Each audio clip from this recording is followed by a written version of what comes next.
एक बार बोलता हूँ, उत्तर मैं कहना चाहता हूँ कि मराठी मेरी मातृभूमि, मेरी माँ है, तो उत्तर भारत मेरी मौसी है। और एक बार माँ मर गई तो चलेगा, लेकिन मौसी मरना नहीं चाहिए, क्योंकि मौसी ज्यादा प्यार करती है।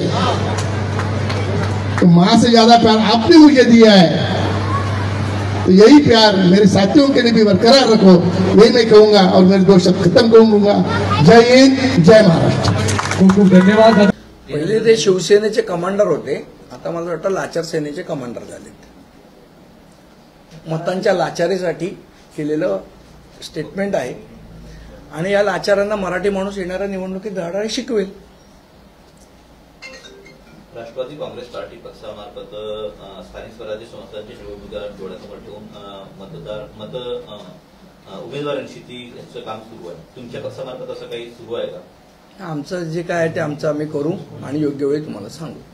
संदीप, आज एका वृत्तपत्रामध्ये बातमी छापून आलेली आहे, आर्या ज्याचा एन्काउंटर करण्यात आलेला होता, तो एन्काउंटर करण्यापूर्वी पोलिसांनी दीपक केसरकर यांच्याशी संवाद साधण्याचा प्रयत्न केलेला होता, जेणेकरून आर्याचं त्यांच्याशी बोलणं होईल, परंतु दीपक केसरकरांनी बोलण्यास नकार दिला, असं त्या वृत्तपत्रात। मला तर वाटतं तो जो काय प्रकार झाला पवईमध्ये तो अतिशय संशय वाढवणारा प्रकार आहे।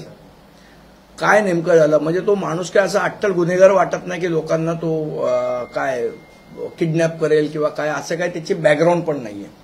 असं असताना त्याचा एन्काउंटर झाला, मे बी पोलिसांना तो धोका वाटला म्हणून पोलिसांनी एन्काउंटर केला, मला माहित नाही काय आहे। पण या संपूर्ण प्रकाराची उच्चस्तरीय चौकशी झाली पाहिजे की खरोखर एन्काउंटर झाला का पोलिसांनी कुठल्या कारणास्तव एन्काउंटर तो दाखवला, या सगळ्या गोष्टीची चौकशी झाली पाहिजे। त्याची मागणी होती की मला एकदा केसरकरांसोबत बोलणं करून द्या माझं। नाही, त्याची काय मागणी होती आणि केसरकर का बोलले नाही, केसरकरांनी त्याला 8 लाख रुपये दिले, ते का दिले स्वतःच्या पदरचे, या सगळ्या घटनाक्रमाची चौकशी झाली पाहिजे।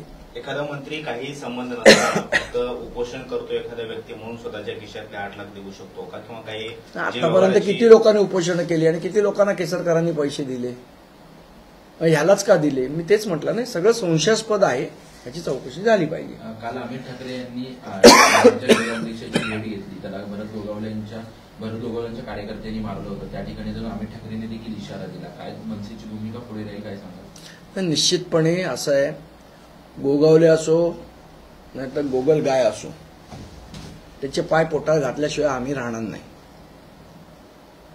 नावात शेट आहे आणि कामगार भिकाऱ्यासारखे आहेत, त्यांच्या नावात भरत शेट आणि कामगिरी भिकाऱ्यासारखी। आम्ही पोलिसांना विनंती करतो की त्यांनी आरोपींना पकडून त्यांना शिक्षा झाली पाहिजे। जर सरकारने न्याय केला, प्रशासनाने न्याय केला तर ठीक आहे, नंतर मनसेला आपल्या पद्धतीने न्याय करता येतो आणि आम्ही न्याय केलेला आहे। जर भरत शेटना माहीत नसेल तर एकदा संजय निरुपमला विचारावं, त्यांनी त्यांच्याच पक्षात आहेत ते।